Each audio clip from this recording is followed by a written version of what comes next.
یعنی شیطان وہ کام کرواتا چوہوں سے الٹے کام تاکہ تم اس کو جلا دو۔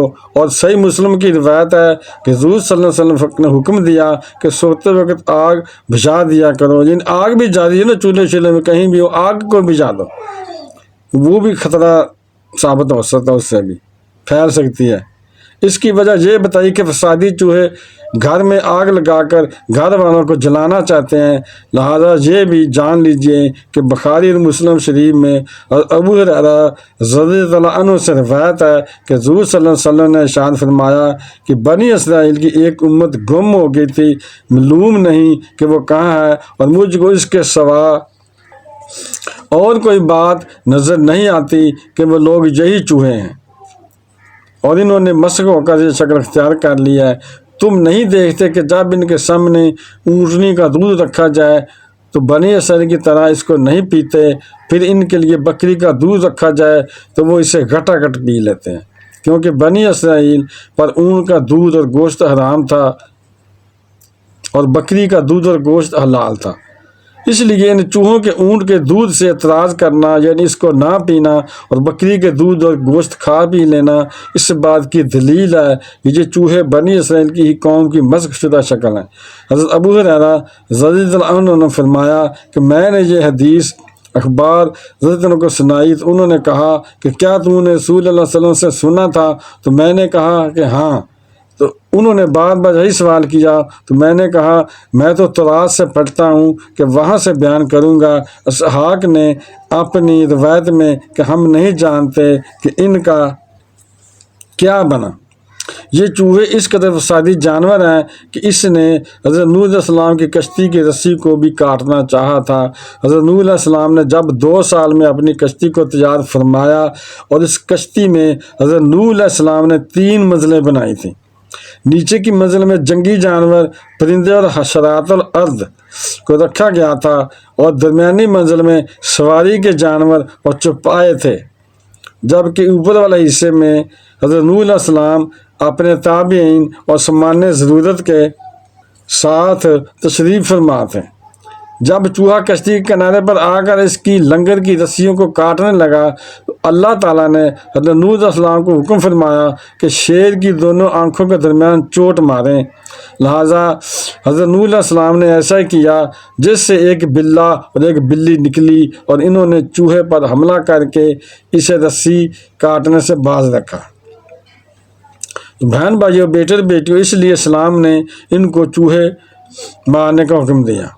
لیکن آپ میں سے بہت کم لوگ جو جانتے ہوں گے کہ ہندو چوہوں کو بھی پوجا کرتے ہیں۔ جو ہندو لوگ ہیں نا، چوہوں کی بھی پوجا کرتے ہیں، جیسے وہ بتوں کی پوجا کرتے ہیں۔ اور بھارتی ریاست راجستھان میں کرنی ماتا معروف ہندی دیوی کا ایک مندر ہے، جس میں 20,000 سے زیادہ چوہے رہتے ہیں۔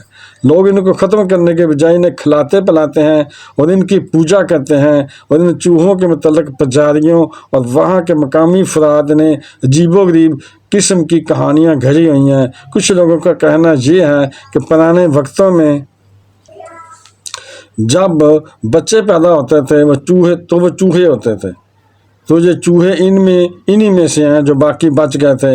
اور دوسری حیران کن کہانی یہ بتائی جاتی ہے کہ یہ 20,000 فوجی ہیں جو مندر کی حفاظت کے لیے مأمور ہیں۔ یہ چوہوں کو فوجی وہ کہتے ہیں مندر کی حفاظت کے لیے۔ اور مندر میں چوہوں کی حفاظت اور شکاری جانور، بلی وغیرہ اور پرندوں سے بچانے کے لیے جنگلے اور جال وغیرہ بھی بنا رکھے ہیں۔ ان 20,000 چوہوں میں سے کچھ سفید رنگ کے چوہے بھی ہیں، اور جو پجاری ہیں نا، ان سفید چوہوں کو خاص طور پر مقدس مانتے ہیں۔ ان کا کہنا ہے کہ یہ چوہے دراصل کرنی ماتا اور ان کے بیٹوں کا اوتار ہے، اور چوہوں کو دیکھنا اور ان کی دیکھ بھال کرنا اپنے لیے باعث خیر و برکت بھی سمجھتے ہیں۔ جو شخص مندر میں پوجا کے لیے آتا ہے وہ چوہوں کے لیے دودھ، مٹھائیاں اور دیگر کھانے پینے کی اشیاء بھی لے کر آتا ہے۔ لیکن بہن بھائیوں، بیٹے بیٹیوں، یاد رکھیے کہ مذہب اسلام میں چوہوں کے لیے شرعی حکم یہ ہے کہ ہر قسم کے چوہوں کا گوشت حرام ہے اور ان کا جھوٹا مکروہ ہے۔ اور امام ابن شہاب رحمۃ اللہ فرماتے ہیں کہ چوہوں کا جھوٹا کھانا مکروہ ہے، کیونکہ چوہوں کا جھوٹا کھانے سے ڈیمنشیا کی بیماری ہے بھول جانے کی، وہ مرض ہو جاتا ہے، اور امام بخاری رحمۃ اللہ علیہ نے حضرت ابن عباس رضی اللہ عنہ سے روایت نقل کی ہے۔ حضرت میمونہ رضی اللہ عنہ فرماتی ہیں کہ ایک مرتبہ گھی میں ایک چوہا گر گیا اور نبی کریم صلی اللہ علیہ وسلم سے اس کے متعلق پوچھا گیا تو آپ صلی اللہ علیہ وسلم نے فرمایا کہ چوہے اور اس کے آس پاس کے گھی کو پھینک دو اور باقی گھی استعمال کر لو، اور اگر گھی میں چوہا گر کر مر جائے اور وہ بھی تحلیل ہو جائے یعنی مل جائے، پگھل جائے، تو سارا گھی ناپاک ہو جاتا ہے، اور اسے کھانے کے علاوہ دیگر کاموں میں مثلا چراغ وغیرہ میں جلانے کے لیے استعمال کرنا جائز ہوگا۔ اگر گھی جمع ہوا ہو تو اس صورت میں چوہے کے ارد گرد کے گھی کو نکالنے کے بعد باقی کو کھانے پینے وغیرہ تمام کاموں میں استعمال کرنا جائز ہوگا۔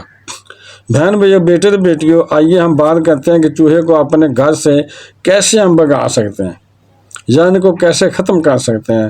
ماہرین حیوانات کا کہنا ہے کہ اگر پیاز کو کوٹ کر چوہے کے بل کے سامنے رکھ دیا جائے تو چوہا اس کو کھا لے گا اور فوراً مر جائے گا۔ بلکہ بہن بھائیو، بیٹے اور بیٹیوں، جس گھر میں سانپ، بچھو، لال بیگ، مکڑی اور چوہے وغیرہ بہت ہوں تو انہیں چاہیے کہ سورۃ طارق جو پارہ نمبر 30 میں ہے، اس سورہ کو باوضو ہو کر صاف کاغذ پر لکھ کر دیوار پر پیسٹ کریں۔ اس کے لگے رہنے سے انشاءاللہ کوئی مضر جانور گھر میں نظر نہیں آئے گا، اور اگر کبھی نظر بھی آیا تو وہ نقصان پہنچائے بغیر چلا جائے گا۔ ویڈیو دیکھنے کا بہت شکریہ، اپنا بہت خیال رکھے گا۔ بہن بھائیو، بیٹے اور بیٹیوں، اگر آپ کو یہ ویڈیو پسند آئی ہے تو صدقہ جاریہ سمجھ کر آگے شیئر کر دیں، اور اگر ابھی تک آپ نے اپنے چینل کو سبسکرائب نہیں کیا تو لازمی کر لیں، اور بیل کو دبا کر آل پر کلک کر دیں تاکہ میری آنے والی اچھی سچی ویڈیوز آپ کو ملتی رہے۔ چلو ملتے ہیں نیکسٹ ویڈیو میں۔ السلام علیکم، خدا حافظ۔